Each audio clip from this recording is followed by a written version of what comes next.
Cases of grooming and inappropriate relationships between teachers and students are raising serious concerns across Kenyan schools. Disturbing reports now reveal a growing trend of possible abuse.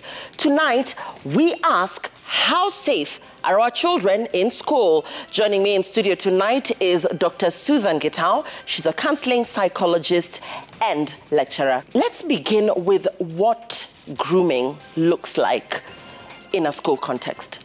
It's more of a teacher having a sexual script in their mind, and that gives them an easy time to target a child and following up with the child, maybe through favors, isolating them, sometimes giving them special attention in class or even outside. Sometimes it is about discriminating and probably trying to isolate them from the rest. Sometimes it's body shaming. There are all methods, both like the ones look positive and the ones that look negative. For the positive ones, the child feels special, and so it's easy to get close to the teacher. And for the one that is negative, like body shaming, isolation, and all that, the child feels you don't like me. So the minute they will show slight attention, special, and probably treating them well, the child will actually just get in and say, here I am, finally, I have gotten acceptance. This is essentially a teacher doing all of this in a nutshell in different ways. Yes. Okay. Now, let's talk about psychological signs a child might show when they're experiencing grooming. Some of them will have out of character behavior. You can find them writing the teacher's name on their hands, on their palms, because they're not aware they have actually been sexually violated. They don't know it's CSA, what we call child sexual abuse. Some of the children may even start the self-harming, especially when they feel what have been put into, like emotional entanglement, or you have even allowed the inappropriate touch, or even whatever form of sexual violation you have allowed the teacher to do. Some feel very guilty, so you can find that uncontrollable crying or weeping.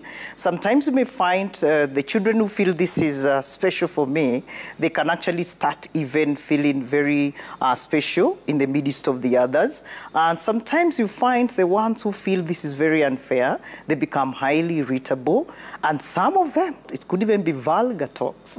And some of them posting things on social media. When we're talking about structural changes that must be effected within schools so that our children are kept safe, what are those? I am thinking if we have child protection policies and safety protocols for children in schools, that should be customized, because every school is unique. We have boys' schools, we have girls' schools, we have mixed schools.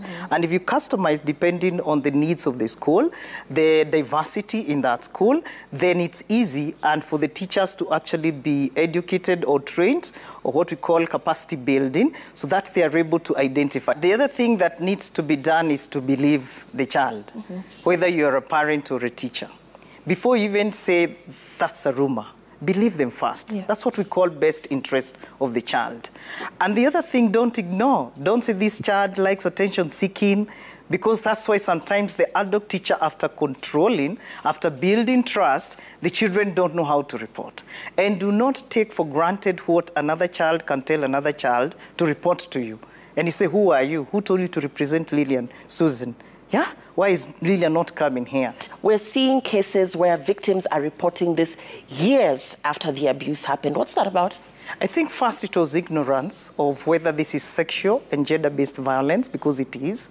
The other one is that it's a shame, because if you look at sex and sex education in Africa, it's like a shame kind of topic. And so the other thing we have these kind of power plays, the teacher and the child, the parent and the child. So how do I report my mother? How do I report my teacher? The other one is stigmatization. When I say I'm the one, even the ones who are talking right now, they wouldn't like to show their faces. What will people say? Some will remember that I was a proud person, so that's what was going on. Some will remember, oh, I was also done this and this. Right now, there are many triggers that are going on. I hope every child who feels affected at this particular moment, or schools that are going to have an awakening right now, they can start some debriefing for their students so that we do not lose them again.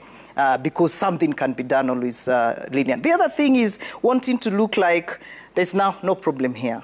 And for me, they do not know the impact that has for the later years. Because sexual violence is one of the hardest to treat even in therapy.